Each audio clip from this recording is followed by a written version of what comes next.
पहले की बात है। एक दिन गैब्रियल नाम का फरिश्ता एक जवान ज्यूडिश औरत के सामने आया और उसका नाम था मैरी। उन्होंने कहा, आपके घर में एक ईश्वर का बच्चा जन्म लेगा, क्योंकि आप ईश्वर की सेवक हो, इसलिए ईश्वर ने इस काम के लिए आपको चुना है। लेकिन ये बात सुनकर मैरी परेशान हो जाती है, क्योंकि वो तो कुंवारी लड़की थी। ये कैसे होगा, ये सोच सोच में पड़ जाती है। फिर भी वो सोचती है, मुझे ईश्वर पर भरोसा है और मैं ईश्वर की सेवक हूँ, उसकी रचना हूँ। फिर एक दिन अचानक जोसेफ नाम का एक लड़का था, उसके सपने में एंजल आती है। एंजल मीन्स परी, और वो कहती है कि मैरी एक ईश्वर के बच्चे को जन्म देने वाली है, तो आप उससे शादी करो। जोसेफ ने मैरी से शादी की। वो दोनों नजरियत नाम के शहर में रहते थे। वो बेथलहेम शहर की ओर गए सीसस में अपना नाम लिखवाने के लिए, जैसे कि रोमन शहंशाह सीजर अगस्त ने हुक्म दिया था। क्या दिया था कि आप बेथलहेम जाकर सेंसस में अपना नाम लिखाओ। तो वो दोनों नजरियत से बेथलहेम के लिए निकल जाते हैं। और नजरियत से बेथलहेम की दूरी कितनी थी? 65 मील की थी, जिससे उन्हें कई दिनों तक सफर करना पड़ा। जोसेफ और मैरी बेथलहेम नाम के शहर में पहुंचे। जोसेफ मैरी को बोलता है, तुम यहाँ आराम करो, मैं रात को रहने के लिए कोई जगह देखकर आता हूँ। बहुत घूमने के बाद भी उनको कोई जगह नहीं मिली, क्योंकि सारी जगह यात्रियों से भरी हुई थी, क्योंकि वहाँ पे और भी बहुत से लोग आए थे। जोसेफ मैरी के पास आके बोलता है, अब तक तो कोई जगह नहीं मिली है। तो उन दोनों ने पूरी रात एक अस्तबल में निकाली। अस्तबल मीन्स एक ऐसी जगह होती है जहाँ पे जानवरों को रखा जाता है। जोसेफ मैरी के लिए घास फूस लेकर आता है, जिससे मैरी उस पर आराम से सो सके, क्योंकि वो प्रेग्नेंट थी। तो उसके सेफ्टी के लिए उसने घास जमा करके लाई। उस रात उसी जगह पर जेसस ने जन्म लिया। फिर उनके पास पालना नहीं था, तो मैरी ने जेसस को मेंजर में सुलाया। मेंजर में जिसमें जानवरों को खाना दिया जाता है। उस मेंजर में ताज़ी घास रखी गई, ताकि बच्चा उसमें आराम से सो पाए। उस रात बेथलहम के खेतों में कुछ गडरिये थे, जो वहाँ भेड़ियों के एक झुंड की रखवाली कर रहे थे। एक फरिश्ता उनके सामने आया और बोला, मेरे पास आप लोगों के लिए एक खुशखबरी है, ईश्वर के अवतार ने जन्म लिया है। फिर सब चकित हो जाते हैं, क्या हम उसे देख सकते हैं? बताओ कि हमें वो कहाँ है? एंजल ने कहा, तुम उसे मेंजर पर लेटा हुआ पाओगे। तो सब लोग ईश्वर के अवतार को देखने के लिए निकल जाते हैं, और उन्होंने बेथलहम में मेंजर में जेसस को पाया, जो ईश्वर का अवतार है। जेसस की माँ सबको देखकर बोलने लगी, क्या मैं जान सकती हूँ आप सब कौन हो? तो गडरिये ने कहा, हम ईश्वर के अवतार को देखने आए हैं। तो मेरी पूछती है, इसके बारे में आपको कैसे पता चला? गडरिये कहते हैं, हमें एक फरिश्ते ने इस अवतार के जन्म के बारे में बताया है। मेरी बोलती है, मैं बहुत खुशकिस्मत हूँ जो मैंने इस अवतार को जन्म दिया। फिर जेसस से मिलने के बाद उन गडरियों ने पूरे शहर में ये खबर फैला दी कि ईश्वर के अवतार का जन्म हुआ है। फिर क्या हुआ? कुछ दिन बीतने के बाद 3 सज्जनों को आकाश में चमकता हुआ तारा दिखा। वह तारा बहुत ही चमकीला और उन्हें एक चमकीला तारा दिखा। वह तारा बहुत ही चमकीला और बहुत बड़ा था। उन्हें लगा, ये तारा हमें कुछ दिखाना चाहता है, कोई संदेश देना चाहता है, क्योंकि वो बहुत होशियार थे वो लोग। फिर वो तारा जैसे ही आगे आगे बढ़ता है, वो लोग उसके पीछे पीछे जाते हैं और एक स्थान पर पहुंचते हैं जिसका नाम था जूडिया।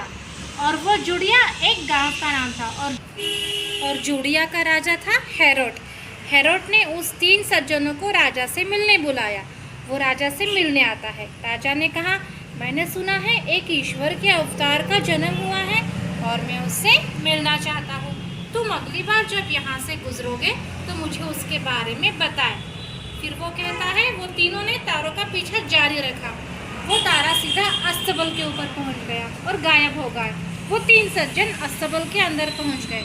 उन्होंने बच्चे के आगे सर झुकाकर कहा, ये हमारे नए राजा हैं, और उसे सोने के उपहार दिए। ऐसे ऐसे तोहफे दिए जो उन्होंने कभी देखे भी नहीं थे। उस रात जब सब सो रहे थे तब एक सज्जन को सपना आया। उसने सपने में देखा, लौटते समय राजा हेरोड के पास मत जाना, उससे मुलाकात मत करना। अगले दिन वो 3 सज्जन दूसरे रास्ते से घर के लिए निकल जाते हैं। राजा हेरोड ने उन 3 सज्जनों से झूठ बोला कि वो ईश्वर के बच्चे को पूजना चाहते हैं। राजा को डर होता है कि कहीं वो जैसे मेरी जगह लेकर जुड़िया का राजा न बन जाए। मैं उसे ढूंढ निकालूंगा और ख़त्म कर दूंगा।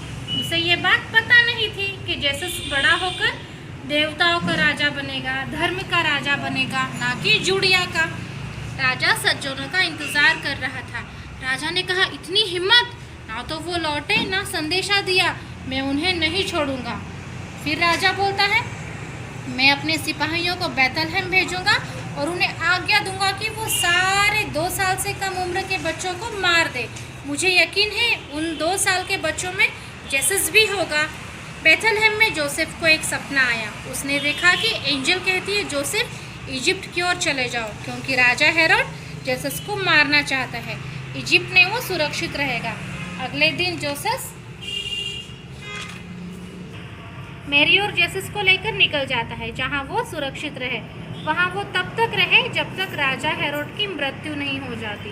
राजा की मृत्यु के बाद वो लोग अपने घर लौट आते हैं और तब तक जेसस बहुत बड़े हो जाते हैं। वो लोगों में प्रेम भावना जगाते हैं, एक दूसरे से प्यार करना सिखाते हैं। लेकिन कुछ बुरे लोगों को ये बात अच्छी नहीं लगती। उन्हें लगता है कि ये तो सबका मसीहा बनता जा रहा है, सब तरफ इसी की चर्चा हो रही है और हमें तो कोई पूछता ही नहीं है, सब लोग इसकी ही जय जयकार कर रहे हैं। तो वो लोग क्या करते हैं, उसे क्रूस पर ले जाकर उसको मार देते हैं। उसको एक जगह पे ऐसे बांध देते हैं और उसके हाथ में कील मार देते हैं। तो ऐसे वो जेसस क्रिस्ट को मार देते हैं वो लोग। अभी आप लोगों को ये स्टोरी पसंद आई ना, जेसस की? हाँ, तो आप लोगों को पता है उस दिन क्रिसमस के दिन कौन आता है? सांता क्लॉज आता है। तो ये सांता क्लॉज कैसे बना आप लोगों को पता है? तो क्या होता है, संत निकोलस नाम के एक संत थे बेटा।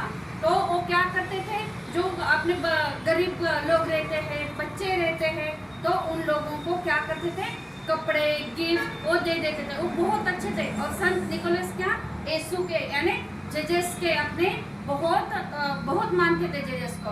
तो उनके राह पर दिखाए हुए राह पर वो चलते थे। तो उनको ये लड़ाई झगड़े कुछ पसंद नहीं थे। तो इनके अभी ये संत निकोलस बहुत अच्छे काम करते थे। तो एक दिन इनकी मृत्यु हो जाती है। तो मृत्यु हो जाने के बाद ऑर्थोडॉक्स एक प्रार्थना स्थल है बेटा। तो उसमें तो निकोलस से प्रार्थना करते हैं। तो वो डच लोग थे बेटा। तो डच लोगों क्या करते हैं पता है? डच लोगों ने इस संत निकोलस का सांता क्लॉज बना दिया। तो तब से सांता क्लॉज क्या करने लगा, हर दिन बच्चों को गिफ्ट देने लगे। और ये आज हमने कौन मिलने आया है? Santa Claus. और ये सांता क्लॉज क्या करता है, अपने जो बच्चे रहते हैं उनको क्या देता है, गिफ्ट देते हैं। ठीक है। तो उस दिन क्या करते हैं बेटा, ये देखो। तो हम उस दिन क्या करते हैं, क्रिसमस के दिन अपने यहाँ पे घर की सजावट करते हैं और क्रिसमस ट्री सजाते हैं। क्रिसमस ट्री को क्या लगाते हैं बेटा, बेल्स लगाते हैं, बहुत सारे अच्छे अच्छे लाइटिंग करते हैं, स्टार्स लगाते हैं, है ना। तो इस तरह से हम क्या करते हैं, क्रिसमस ट्री सजाते हैं। उस दिन सांता क्या, तो ट्री सजाते हैं, एक दूसरे को गिफ्ट करते हैं। तो ये देखो, ये मेरे साथ कौन है, सांता है। सांता ने तो मुझे बहुत सारे गिफ्ट दिए हैं। तो आप लोगों को ये सांता कैसे लगा? ये मेरे को तो बहुत अच्छा लगा ये सांता। ये सांता क्या करता है, रात को आप लोगों को गिफ्ट देने लगा। तो इस तरह से हम क्रिसमस